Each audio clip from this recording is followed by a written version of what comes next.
Hello dear students, welcome back to my YouTube channel. आज हम class 11th का basic जो चैप्टर है हमारा, जो कि बेसिक अकाउंटिंग टर्म्स है, वो शुरू करेंगे जी। देखो, इस चैप्टर को करे बिना आप कोई भी नेक्स्ट चैप्टर नहीं कर सकते, क्योंकि ये चैप्टर हमारा 11th के लिए बिल्कुल बेसिक है, जिसे हम कहें सिंपली ये हमारा ऐसा चैप्टर है जो बिल्कुल जीरो से शुरू कर रहे हैं हम। क्योंकि इस चैप्टर को करने का मेन पर्पस ये है, क्योंकि अगर हम कोई अदर चैप्टर करते हैं और अदर चैप्टर के अंदर कुछ वर्ड यूज़ हो सकते हैं, लाइक जैसे कैपिटल, ड्राइंग, क्रेडिटर्स, डेटर्स, तो जब तक आपको इन वर्ड का मीनिंग ही क्लियर नहीं होगा तब तक आप उस चीज़ को या उस क्वेश्चंस को या उस कॉन्सेप्ट को अच्छे से नहीं समझ सकते। तो इसलिए हम ये चैप्टर शुरू करेंगे, जो कि डीके गोयल बुक के अकॉर्डिंगली चैप्टर नंबर 2 है, बेसिक अकाउंटिंग टर्म्स। तो फर्स्ट हमारे पास है कैपिटल। देखो, कैपिटल का मतलब सिंपली क्या है कि किसी भी बिजनेस को शुरू करने से पहले जो ओनर ने अमाउंट इन्वेस्ट करी है अपने बिजनेस में, वो होती है आपकी कैपिटल। जैसे it refers to the amount invested by the owner in a business is called capital. Amount में भी in the form of cash, goods और असेट्स भी इस फॉर्म के अंदर हो सकता है। फॉर एग्जांपल, आपने एक बिज़नेस शुरू करना है जी। मान लीजिए आपने फर्नीचर का बिज़नेस शुरू करना है, तो उस बिज़नेस को स्टार्टअप करने के लिए जो आप चीज़ इन्वेस्ट करोगे, फॉर एग्जांपल जो आपने उस बिज़नेस के अंदर टिम्बर लगा रखा है जी, उसके अलावा आपने कोई उसमें फर्नीचर भी रखा होगा, तो वो कुछ अमाउंट आपने कैश में लगाई है, तो वो सारी की सारी चीज़ हमारी कैपिटल होती है। क्लियर है? तो कैपिटल की एक इक्वेशन याद रखनी है, capital is equal to assets minus liability. देखो, ये पॉइंट अभी आपको क्लियर नहीं हो सकता, क्योंकि आपको असेट्स और लायबिलिटीज़ का मतलब ही क्लियर नहीं है। क्लियर है जी? तो जैसे जैसे आप आगे चलते जाएंगे, इन पॉइंट्स की मीनिंग भी आपको क्लियर होते जाएंगे। नेक्स्ट है हमारे पास ड्राइंग। ड्राइंग का मतलब क्या होता है? सिंपली कि आपका जिस चीज़ का बिजनेस है, आपने उस बिज़नेस में से कोई चीज़ विड्रॉल करी है अपने पर्सनल यूज़ के लिए, तो देन वो आपकी होगी ड्राइंग। कह रहा है एनी कैश या value of goods withdrawn by the owner for personal use are called drawing. For example, अगर मेरा क्लॉथ का बिज़नेस है जी, तो उस क्लॉथ के बिज़नेस में से मैंने कुछ कपड़ा अपने घर के यूज़ के लिए या अपने यूज़ के लिए निकाला है, तो वो सिंपली क्या होगा? मेरा ड्राइंग होगा। इन थर्ड नंबर है हमारे पास लायबिलिटीज़। लायबिलिटीज़ का मतलब सिंपली क्या होगा? It refers to the amount which the firm is liable to pay to outsider. तो सिंपली कहें कि ये वो अमाउंट है जो फर्म ने आउटसाइडर को अभी पे करना बाकी है। ठीक है जी? जैसे आपका बिजनेस है, आपके बिजनेस ने जो बाहर पैसा पे करना है अभी, वो आपकी लायबिलिटीज़ होती है। तो लायबिलिटीज़ की इक्वेशन होती है असेट्स माइनस कैपिटल वाला जी। तो लायबिलिटी में भी divided into 2 parts. First number है इंटरनल लायबिलिटीज़, ठीक है। सेकंड है हमारे पास एक्सटर्नल लायबिलिटीज़। देखो भाई, इंटरनल लायबिलिटीज़ का मतलब सिंपली क्या है कि आपके बिजनेस ने, ठीक है जी, मतलब सिंपली पॉइंट है, मेरा बिजनेस क्लोथ्स का है जी, तो मेरे बिजनेस ने जो मेरे को पैसा पे करना है, मैं कौन हूँ? अपने बिजनेस का ओनर। तो सिंपली बिजनेस ने जो पैसा ओनर को पे करना है वो होती है इंटरनल लायबिलिटीज़। तो all amounts which a business entity has to pay to the owner are known as internal liabilities. ठीक है, सच लायबिलिटीज़ आर कैपिटल। अब कैपिटल क्या होगी? जो अमाउंट मैंने इन्वेस्ट करी थी वो कैपिटल है। तो मतलब मेरे बिजनेस ने जो मेरे को पैसा देना है वो कैपिटल का देना है, या एक्यूमुलेटेड प्रॉफिट्स देने होते हैं, मतलब जो साल के एंड में प्रॉफिट होगा वो मेरे को देना है, तो वो मेरे बिजनेस की इंटरनल लायबिलिटीज़ है। नेक्स्ट करते हैं जी, एक्सटर्नल लायबिलिटीज़ हैं। तो all amount which a business entity has to pay to the outsider are known as external liabilities. ठीक है, जो अमाउंट बिजनेस ने, ठीक है जी, आउटसाइडर को पे करना है वो हमारे क्या होंगे जी? एक्सटर्नल लायबिलिटीज़ होगी। For example creditors, bank overdraft etcetera, वो हमारे पास क्या होती हैं जी? External liabilities. फर्दर टाइप्स भी हैं कुछ लायबिलिटीज़ के, जैसे कि नॉन करंट लायबिलिटीज़, जिसको हम लॉन्ग टर्म लायबिलिटीज़ भी कहेंगे, और सेकंड है हमारे पास करंट लायबिलिटीज़। फर्स्ट है जी हमारे पास लॉन्ग टर्म या non current liabilities. Non current liabilities refers to those liabilities which are to be paid in long period, normally after more than 1 year, example हैं जैसे लॉन्ग टर्म का loan. देखो simply मतलब क्या कहना चाह रहा है, नॉन करंट लायबिलिटीज़ का, आपने जो अमाउंट किसी से कुछ क्रेडिट पे ले रखी, मीन्स उधार आपने कोई अमाउंट ली हुई है, अगर आप वो अमाउंट रिटर्न कर रहे हो आफ्टर 1 ईयर, तो देन आपकी वो होती है simply non current liabilities. Clear है जी। करंट लायबिलिटीज़, अगर आपने कोई अमाउंट अपने फ्रेंड से ली हुई है एज ए लोन, और अगर आप वो अमाउंट विद इन 1 ईयर उसे पे कर देते हो, तो वो होती है आपकी करंट लायबिलिटीज़।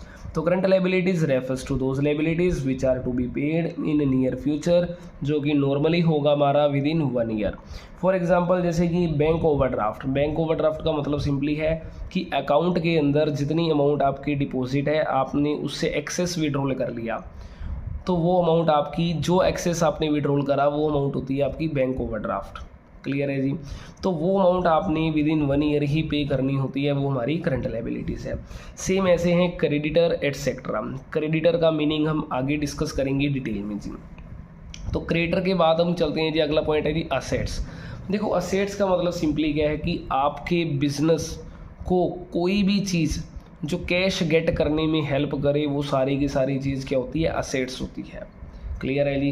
जैसे मान लो मेरा बिजनेस क्लॉथ का है जी, तो उस बिज़नेस के अंदर जो भी फर्नीचर पड़ा हुआ है, उस फर्नीचर को मैं सोल्ड करके, ठीक है, कैश को गेट कर सकता हूँ, तो सिंपली वो मेरी क्या चीज़ होगी, असेट्स होगी। क्लियर है जी। देखो अब जिस चीज़ के अंदर मैं डील कर रहा हूँ, फॉर एग्जांपल अगर मैं क्लॉथ का बिजनेस है तो क्लॉथ में ही डील करूँगा, तो वो क्लॉथ मेरे लिए गुड्स है, तो गुड्स भी एक असेट्स का ही काम करती है, बट ये गुड्स हमारा क्या होता है जी, करंट असेट्स होती है। क्लियर पॉइंट है जी। आगे चलते हैं, देखिए जी हमारे पास है any things which will enable a business enterprises to get cash और a benefit in near future is an assets. तो मतलब कह रहा है कि कोई भी चीज़ जो एक बिजनेस एंटरप्राइजेस को गेट कैश करने में या benefits in future is an assets हो सकती है। फॉर एग्जांपल जैसे कैश, देखो कैश भी तो आपकी असेट्स ही है। क्लियर है जी। बैंक बैलेंस असेट्स है, स्टॉक हो गया, फर्नीचर, प्लांट एटसेट्रा, ये हमारी सारी की सारी असेट्स हैं। असेट्स में भी classified into the flowing categories. First number non current, current and fixed assets होती हैं। तो देखो नॉन करंट असेट्स क्या होती हैं। देखो अगर सिंपली हम मीनिंग समझे पहले नंबर पे, नॉन करंट असेट्स क्या है जी। मान लो अगर कोई भी चीज़ जिसे आप विद इन 1 ईयर, ठीक है, सोल्ड कर देते हैं और उसे कैश में कन्वर्ट कर लेंगे, तो वो होता है आपका करंट असेट्स। क्लियर है जी। और नॉन करंट क्या है, आपने कोई भी आइटम परचेज करी बट वो रीसेल पर्पस से परचेज नहीं कर रखी आपने, ठीक है, रीसेल पर्पस से परचेज नहीं करी होनी चाहिए। क्लियर है। या सिंपली जिस चीज़ को आप लॉन्ग पीरियड तक होल्ड करके रखते हो, वो नॉन करंट असेट होती हैं। तो जैसे फॉर एग्जांपल आपकी जैसे बिल्डिंग है, प्लांट है, मशीनरी है, तो ये हमारी लॉन्ग टर्म पीरियड के लिए आपने होल्ड करा हुआ है, तो नॉन करंट असेट है।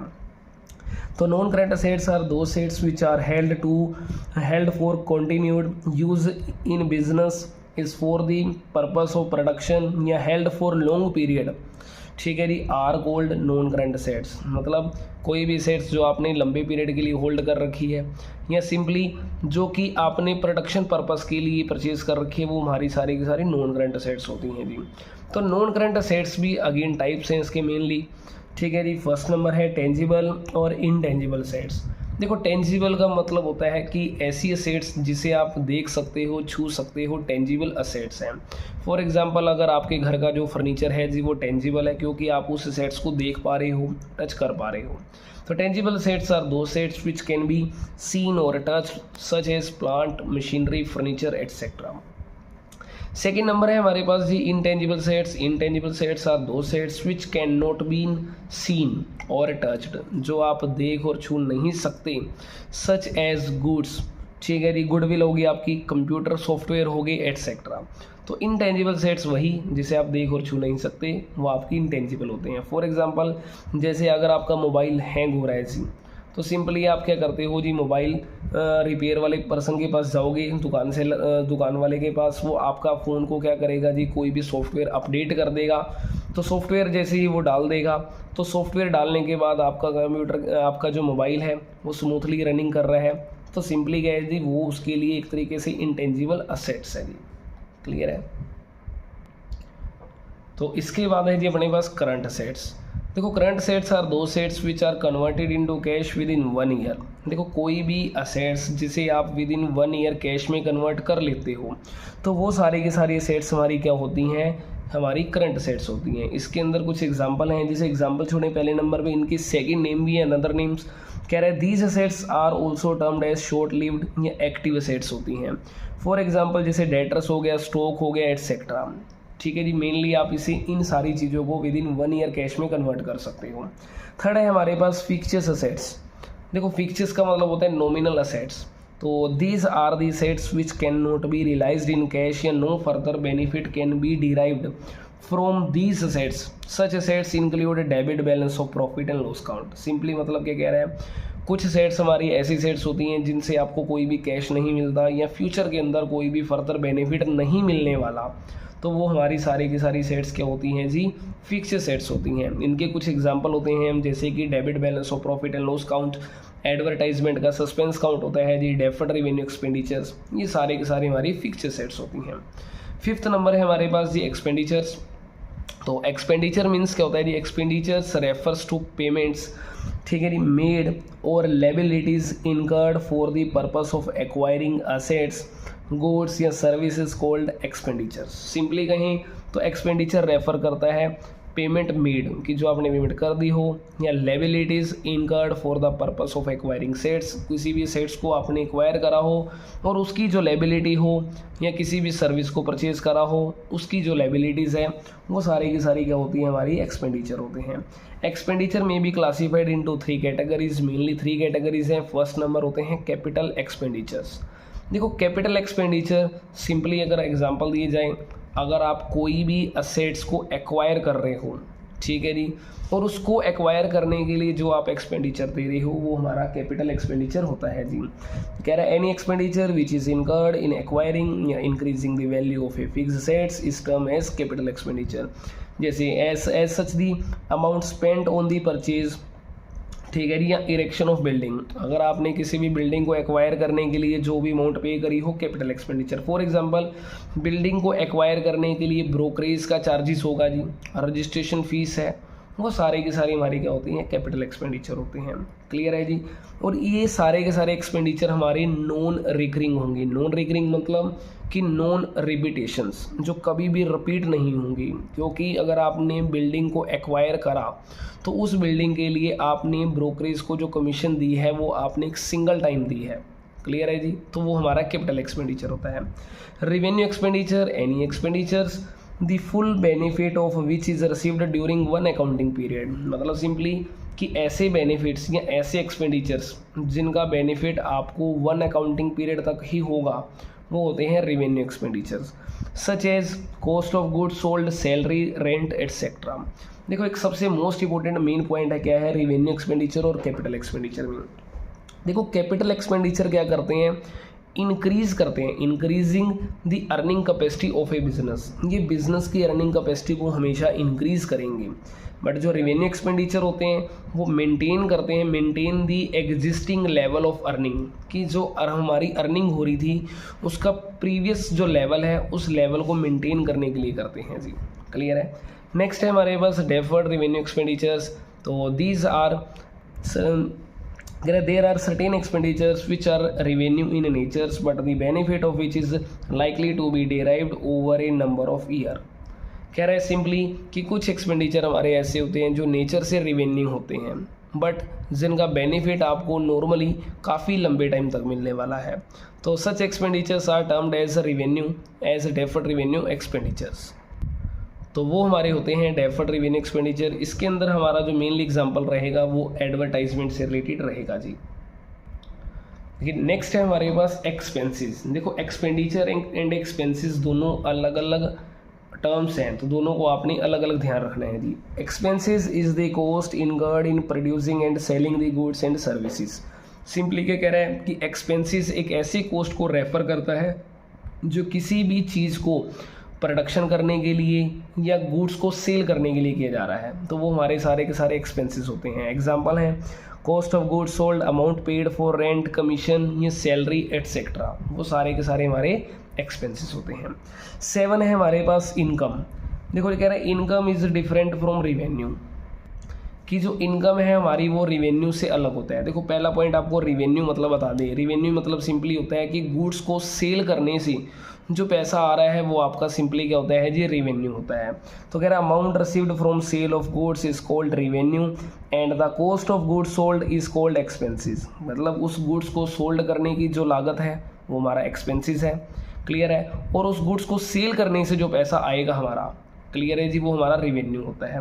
तो surplus of revenue over expenses is called income. ठीक है, जो हमारा ज़्यादा होगा डिफरेंस, मतलब सिंपली पॉइंट है जी, आपने गुड्स सोल्ड करा तो 1000 रुपये आपके पास रेवेन्यू आ रहा है, बट उस गुड्स को भी सोल्ड करने की जो कॉस्ट मान लीजिए 800 रुपीज़ है, जिसे आप एक्सपेंसेस कह रहे हो। अब रिवेन्यू 1000 का, एक्सपेंसेस 800 का, दोनों का डिफरेंस 200 रुपीज़ इनकम माना जाएगा। ठीक है जी, नेक्स्ट है अपने पास प्रॉफिट है। तो कह रहा है it is the excess, excess मतलब ज़्यादा, of total revenue over total expenses of a business enterprises for an accounting period. ठीक है जी, तो इज कॉल्ड प्रॉफिट।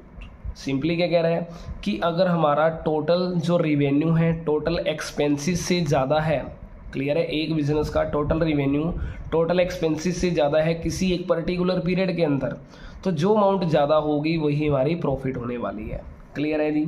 नेक्स्ट है हमारे पास गेन। तो गेन क्या होता है जी, हमारा एक तरीके का ये भी प्रॉफिट है। तो कह रहा है it is a monetary benefit which are not the operating activities of the business. Simply कह रहा है कि ये आपका एक मॉनेटरी बेनिफिट है जो कि बिजनेस अर्न तो करता है लेकिन अपनी ऑपरेटिंग एक्टिविटी से अर्न नहीं करता। ऑपरेटिंग एक्टिविटी मीन्स कि जो नॉर्मली जिस चीज़ का अगर मैं बिज़नेस कर रहा हूँ, मान लीजिए अगर मैं क्या कर रहा हूँ जी, क्लोथ का बिज़नेस कर रहा हूँ, तो क्लोथ की आइटम को सोल्ड करने से जो पैसा आता है वो मेरा सिंपली होता है जी प्रॉफिट की कैटेगरी के अंदर, क्लियर है जी। तो उसे हम इनकम भी कह सकते हैं सिंपली। लेकिन अब उसे मैं इसके क्वेश्चन के अंदर कह रहा है which are not the operating activity. अब देखो अगर मैं गुड्स के अलावा कोई और आइटम बेच दूँ, फॉर एग्जांपल अगर फर्नीचर बेच दूँ, ठीक है जी, तो फर्नीचर मेरा ऑपरेटिंग एक्टिविटी का पार्ट नहीं है, उसको सेल करने से जो पैसा आएगा वो मेरा क्या होगा, गेन होगा जी, क्लियर है। फॉर एग्जांपल जैसे such as a sale of fixed asset या फिर विनिंग ए कोर्ट केस, आप कोर्ट केस को जीत पा रहे हो, वो चीज़ आ जाएगी। नेक्स्ट है मेरे पास लॉस। तो the term conveys two different meaning. First, it's convey the result of the business for a period when total expenses exceeds the total revenue. अगर आपका टोटल एक्सपेंसेस ज़्यादा हो जाता है टोटल रिवेन्यू से तो वो हमारा लॉस हो सकता है। सेकंड हो सकता है लॉस ड्यू टू फायर या थेफ्ट, तो इस तरीके का भी हमारा ये लॉस हो सकता है। तो ये हमारी अभी हमने फर्स्ट 10 टर्म्स जो डिस्कस करी हैं पूरी डिटेल में। अगर फिर भी आपको किसी भी पॉइंट्स के अंदर डाउट हो, कमेंट बॉक्स के अंदर आप कमेंट करके अपना डाउट पूछ सकते हैं जी। आपको 100% उस कमेंट का रिप्लाई भी ज़रूर दिया जाएगा। तो आई होप कि आपको सारे कॉन्सेप्ट ये 10 तक समझ आए होंगे। इसके बाद के जो नेक्स्ट वाले कॉन्सेप्ट हैं रिमेनिंग, वो नेक्स्ट वीडियोज़ के अंदर हम डिस्कस करेंगे। अगर वीडियो अच्छी लगी हो, कॉन्सेप्ट समझ आया हो तो वीडियो को लाइक करें एंड दोस्तों के साथ शेयर करें जी। Thank you.